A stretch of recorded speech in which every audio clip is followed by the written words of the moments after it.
And thank you for joining us.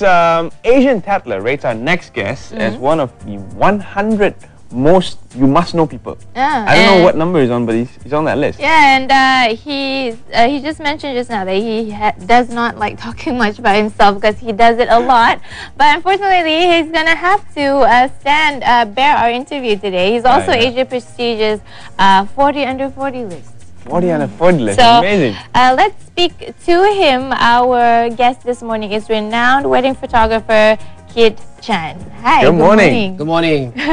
You've warned us that you may interview us in this segment. Because you I heard my story quite a few times, you know. Yeah, okay. So I want to hear yours. Okay, so let's recap some of your background. Now, you studied international business before pursuing photography full-time. And a lot of people go to Kit Chan because they say that you provide a different look at wedding photography. So tell us what is different about the Kit Chan approach to wedding photography. I won't claim it to be an approach, but what I typically like is because I think when I approach a couple, I'm genuinely interested in their story and helping them tell their story. Okay. It's not so much of my story, yeah, because in terms of photography, I do live on a maxim. I'm as best as my last shot, you know? So what is past is past, you know. What's more important is the future. So as their story is unfolding, and most of the time this is only once in a lifetime, I want to capture most of the time. yes. You're talking about Hollywood, we've heard a lot of divorces. Okay. Most of the time is once in a lifetime, so I want to capture that and it become part of their history. So they are not interested in my story, but it's basically their story that they will preserve for their future generation. Now, when you search online for wedding photographers, you get quite a few. Yes. So what's special about wedding photography that encourages such an industry? So there are different types, right? There are wedding and pre-wedding. Some people have the post-wedding photography if they don't want to have the pre-wedding photography. Well, obviously you guys have done your research, or either that you are getting married. Are you approaching this question from a perspective of a wedding photographer who's coming into the market, or are you approaching this question from a perspective of a bridal couple? Well, I would like to know your perspective since you're already in the industry. So what got you interested in starting off in the first place? Well, honest to be truth, at first I didn't want to touch wedding with a 6-foot pole. Right. Because those days when I started, it was about 11 years ago. Right. The top of the supply chain is actually a commercial photographer. Okay. There's a very renowned photographer who, I kid you not, for one shot, just one picture, 60,000 ringgit.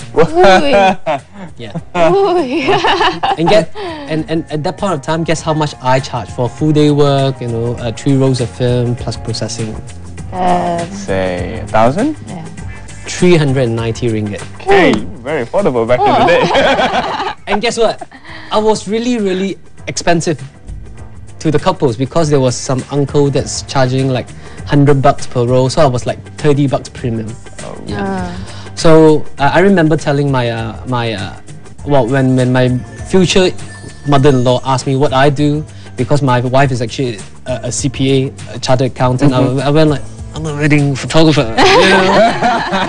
But what happened was, I think perhaps given the opportunity and as God have planned, I had a few very important clients, and these people include the former Chief Justice Tun Zaiden.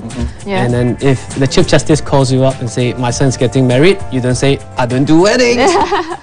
So I remember at that point of time, I told myself, because those days weddings is very about the traditional approach, is about who came and who didn't come. So it's just very documentary. It's hardly stimulate you in terms of the creativity side. So what then I started doing a bit of research, and I noticed in the West there's a very popular style called wedding photojournalism. Meaning a photographer will come in with the approach of a photojournalist. And I told myself, now if I'm going to keep myself sane or stimulated in weddings, I need to do something different, right? But I remember because those days we shoot film, mistakes was very, very costly. Okay, so I told myself I shoot 2%. If my client doesn't like it, I won't do it again. But that was what that captured the imagination, and of course I just took a style from the West and fused it here. Often I'm credited for that, but it's not kitchen style. Well, I think it started a trend. Every other wedding has that photojournalist approach to it, right? I mean, when you look at the albums, you go like, wow, this is really a story of the person's and a chronology of the events that took place, especially on your wedding day. Yeah. And it's really interesting that you mentioned that you started out with film, because now we're entering in the digital age, and it used to be, even if you had creativity, you would have to purchase a camera first, and you have to learn how to develop your own photos. Yes. But now all you need is to have that first big camera, and you're ready to go. So what do you think about that, especially in terms of competition from other people who want to use your approach? I think generally people do ask me that, and I think it's a very different perspective from what I have. My business mentor, my first business mentor is a renowned advertising guru, Spencer Wing of Spencer Azizo. And he actually mentioned, kid, you hate to be the only guy that's selling pizza in town. Because everybody is highly suspicious of what you do, and they will ask you why just you put a few pieces of meat, you charge $20, you know.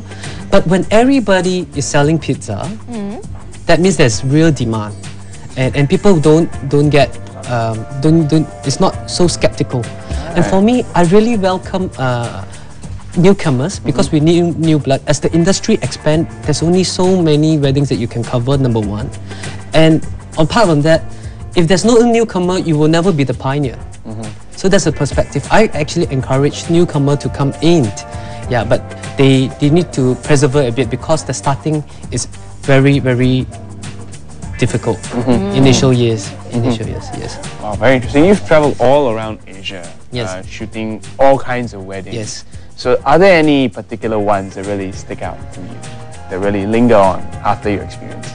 For me, I always look forward to the next wedding, not so much of the last wedding. But having said that, the last wedding was just last week. I mean, just 2 days ago. It was fun. It was Zeti Rahim to Kelvin Ong. Kelvin Ong, as you know, the famous newscaster from TV3 previously.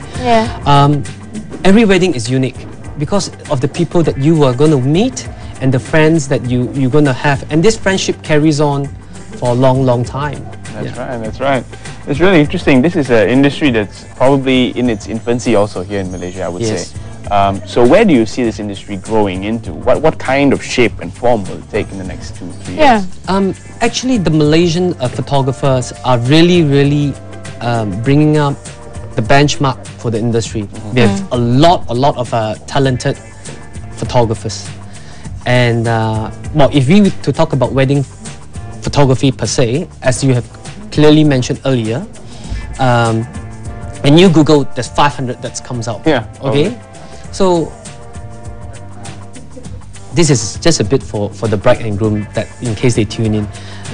I think that is a very big challenge for them, because those days they go by recommendation. Now today they just only go by recommendation of Mr. Google.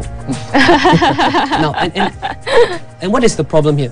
The problem is, if you are a professional photographer, your livelihood depends on this. Do you want more business or less business?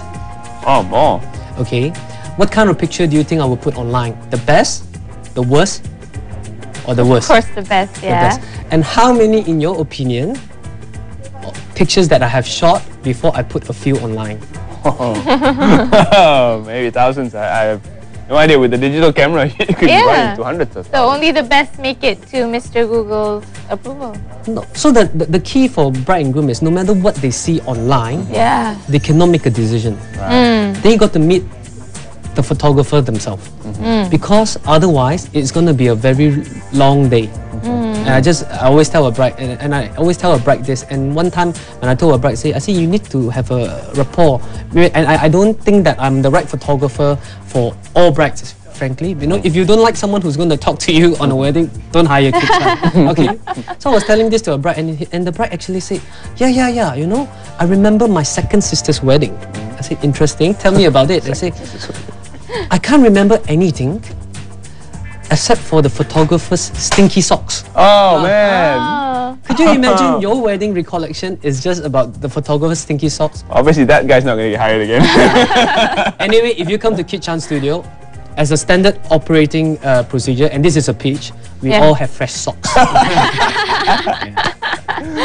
I can see why you're on so many lists. So how many people are working with you these days? We have 5 photographers. We are full-time, minimum 10 years full-time professional experience. So we are not weekend warriors. Yeah. We shoot pretty often, and most of us started shooting from film.